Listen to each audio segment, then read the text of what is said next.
The most unfortunate thing is any sort of mental health disorder, addiction, depression, anxiety. A lot of these things are very easily treated, but we're just so afraid of admitting weakness that we don't ever ask for help and we don't ever receive treatment. Enchanted Sky Media.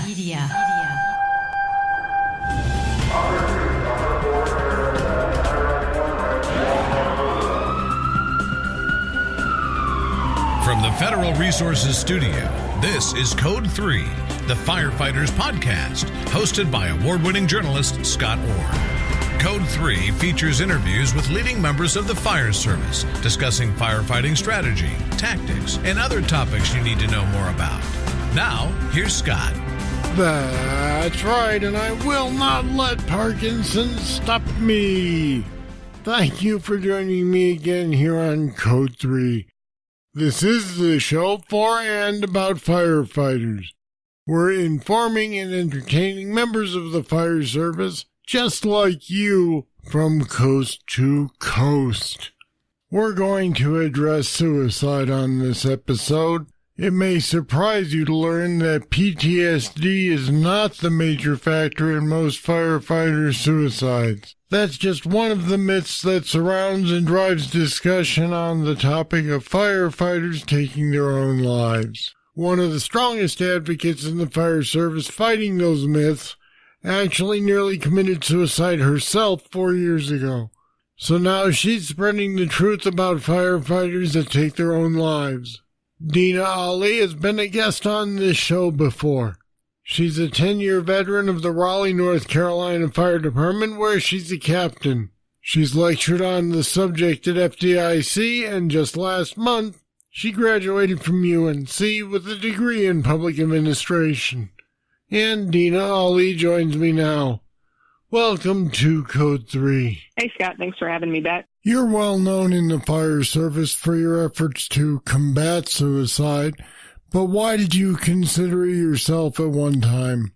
You know, I just watched a webinar last week, and they said, you know, you can never just look at one cause or just identify one cause, because it's never just one cause or one reason. And I guess that was kind of where I was a few years ago. I wasn't in a good working environment at work. I didn't have good, strong relationships where I was, which kind of led to a bit of depression for me. And the situation just made me feel, you know, a little bit humiliated because, you know, my problems weren't, you know, anything that I saw as being significant. You know, I looked outside of me and I was like, man, there are people out there that have real problems, people, you know, who have significant losses in their life, you know, illnesses and whatnot. And here I am, I'm depressed just because of poor working relationship. So that kind of put me in depression, made me feel really ashamed. And I just bottled a lot of it up, kept it to myself because I was too embarrassed to talk about it to anybody. You know, outside of work, people were proud of me and what I was doing. So I didn't want to let on to anybody outside of work that things weren't perfect. And then inside work, constantly trying to prove myself and prove that I belong. So I didn't want to admit that maybe I wasn't fitting in or belonging the way I should. So it just kind of, you know, sent me, you know, downward spiral. And I let, you know, depression overtake me and kind of consume my thoughts, which that just, you know, started to lead to thoughts of suicide. And, you know, from what I know now, it makes sense why those thoughts would come up because, you know, if you are in a lot of pain and you are ashamed and you feel trapped and you feel like it's not getting better, sometimes the thought of suicide might seem like a solution. And I guess in my head at that time, that's what my thought process was, you know, my life wasn't going the way I wanted to. I wasn't happy. I didn't feel like I belonged. So I thought about suicide, and it seemed, you know, like the one solution to make all the pain go away. So that's where I was. Fortunately, it didn't extend beyond those thoughts. And fortunately, at that same time, I got driven to, you know, understand it and study it and research it. And for me, through doing that, I was able to understand why I was thinking that way. And it gave me a passion to try to, you know, figure out solutions and figure out how to keep other people from feeling that way.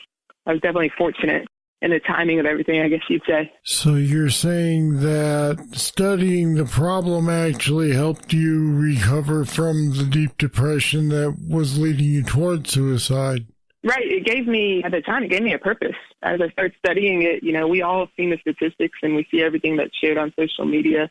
And, through studying it, I saw that I wasn't the only one. I saw that I wasn't unique, that it was actually a problem, not just in the fire service, but in society. Suicide's the leading cause of death. And for people in their working ages, suicide's in the top 5 leading causes of death. So it's a significant public health problem. So for me to start researching it and then to start seeing connections to things that I read and then things that I could relate to, it just gave me a purpose and it gave me something to put my energy into. And then, as I was working, there was a lot of people before me that had done so much better work than me and have done so much more work. And there were solutions out there and whatnot. So I was able to, understand those. And fortunately for me, I had a good social network and a good support system and people that didn't give up on me and people that were there for me. And I was able to finally open up and express what I was dealing with and what I was going through. And I was able to have somebody there for me who could, let me know that, hey, it's okay to feel this way. You just got to open up and talk about it. We're going to address some misconceptions about firefighters and suicide, and we'll start with an easy one. The myth is that there is a causal link between firefighting and suicide. This surprised me. It's not true. People make the assumption. They see what's on social media. They see, they might, see certain data, certain things being shared that, we're dying more by suicide than line of duty. So there's just an automatic assumption that it's a causal link, that this job leads to suicide. But what's important to understand is it's not the job that leads to suicide, because I think we all can agree that through our work, through being, first responders, job is a great protective factor for a lot of people. You've got your crews, you've got that purpose, you're helping people, you're contributing to society. But we do have to understand that there are certain individual factors that are related to the job that can contribute to suicide. For example, sleep. Sleep is a major factor. Poor sleep that can lead to depression.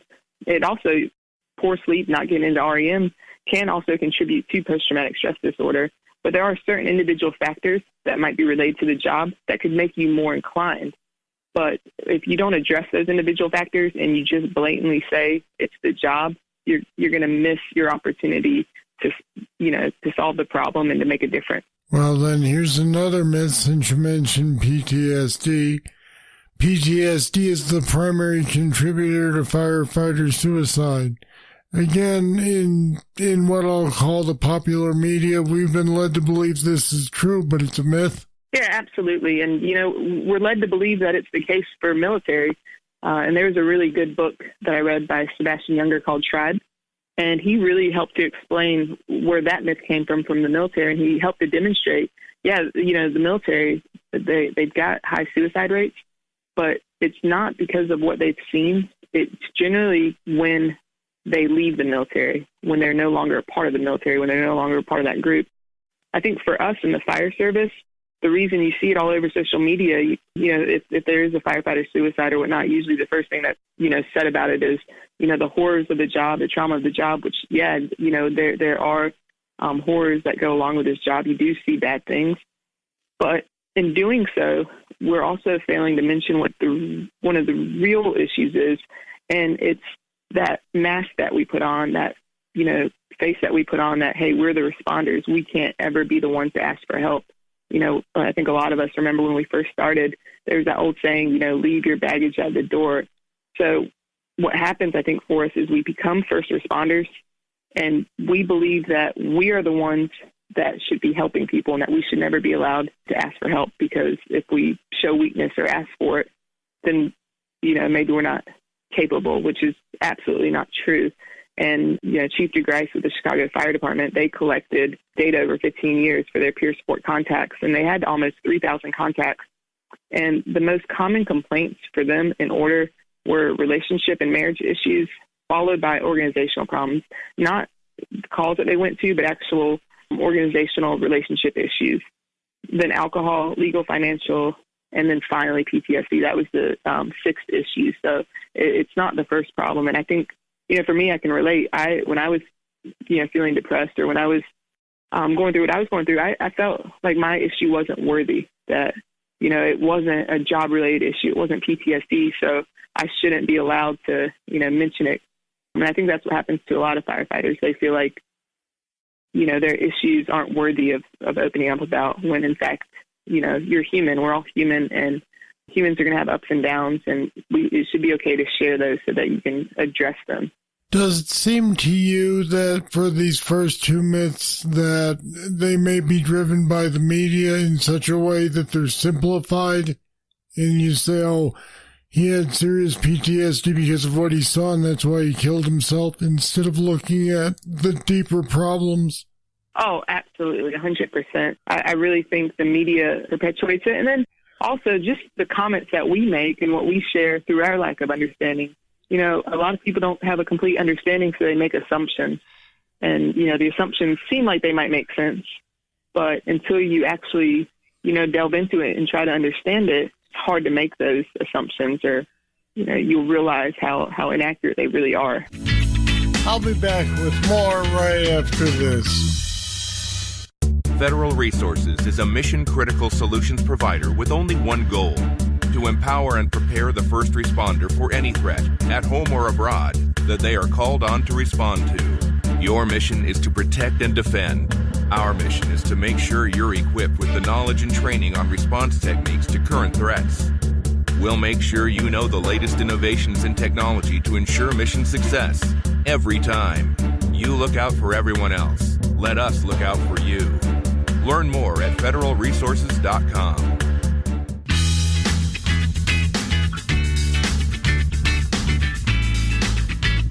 Next few myths are not specific to firefighting, but I found them interesting because these are things that you hear again in the public or in media. This myth is suicide is selfish. Is it not selfish?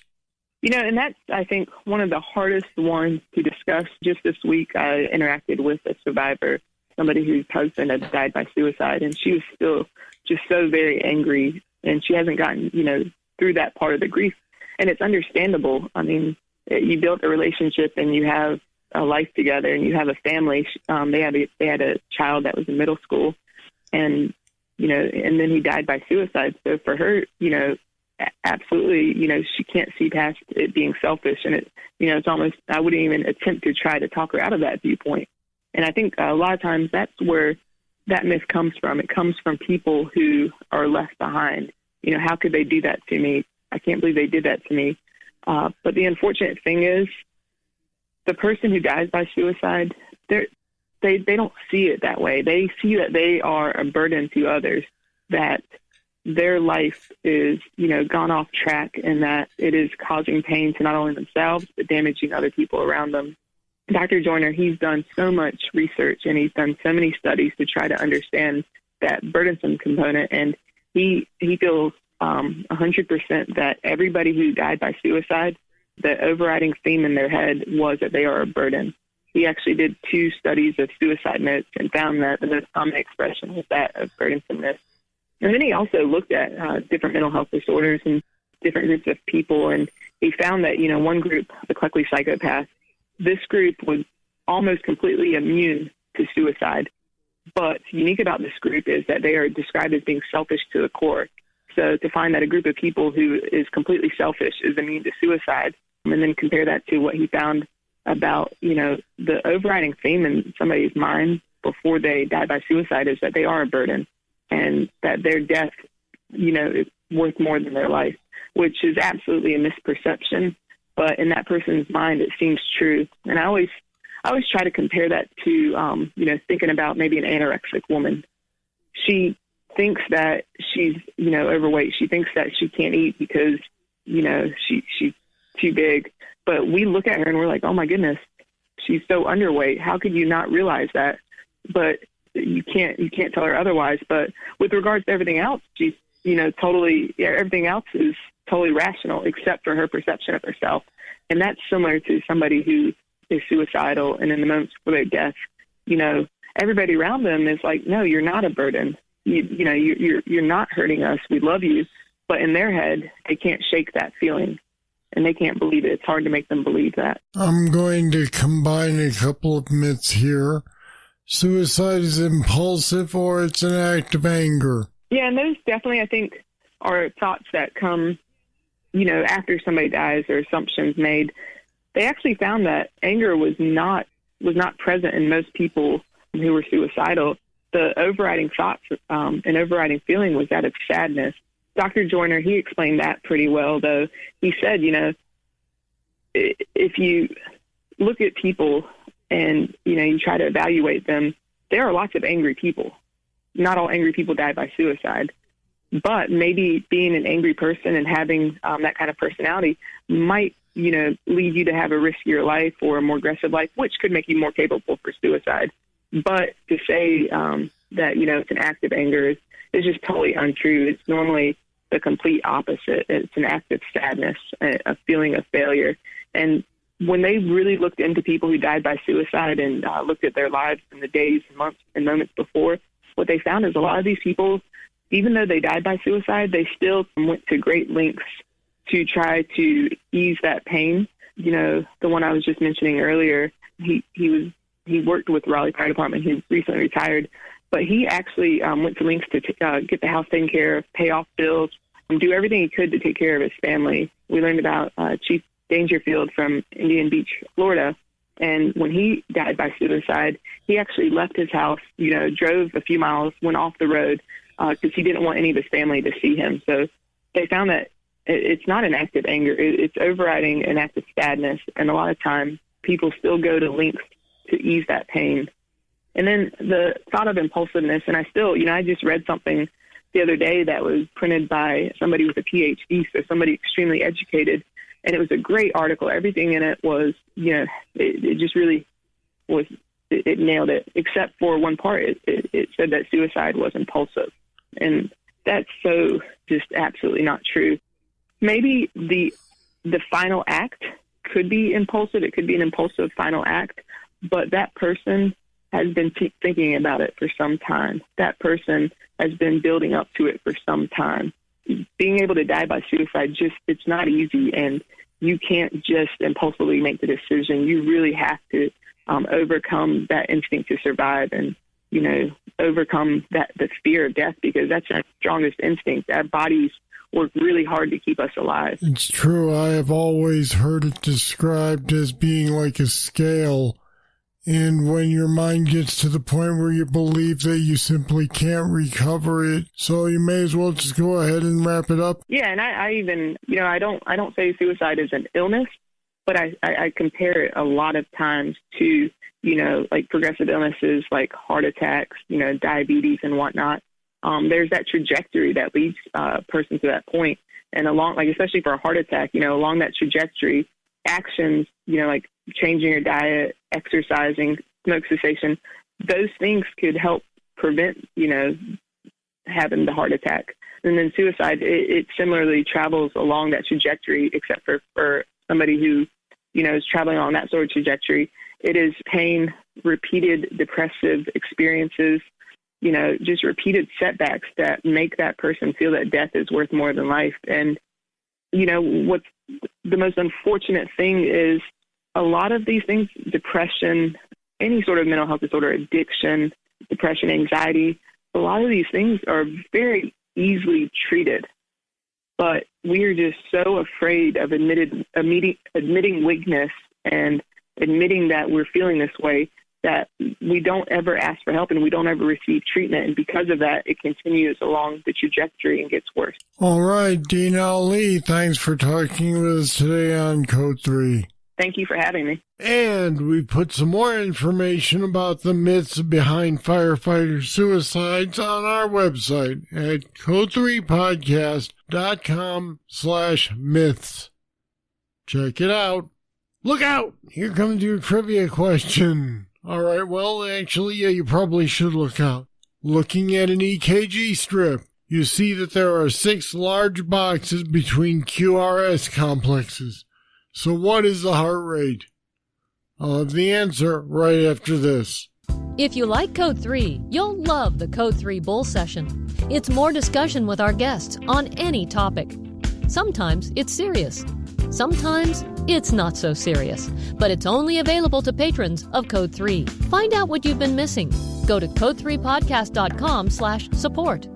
Pledge just $10 a month to support Code 3, and you'll get immediate access to all the Bull Sessions in our library and future interviews as we post them.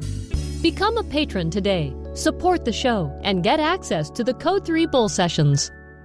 Here's the trivia answer. If there are 6 large boxes between QRS complexes, the heart rate is 50. If you want to calculate the heart rate on an EKG strip, divide 300 by the number of large boxes between the QRS complexes. In this case, 300 divided by 6 is 50, and that's the heart rate. All right, that's it. That's all for another edition of Code 3. If you have any feedback about the show, just email me, scott@code3podcast.com. Thank you for listening. I'll be back next time with more, and I sure hope you're here too. I'm Scott Orr, and until then, stay safe. Code 3 is made possible through the generous support of Federal Resources. Visit them at federalresources.com. This show is a production of Enchanted Sky Media. To contact us, get more information on today's show, or to subscribe to the podcast, go to code3podcast.com.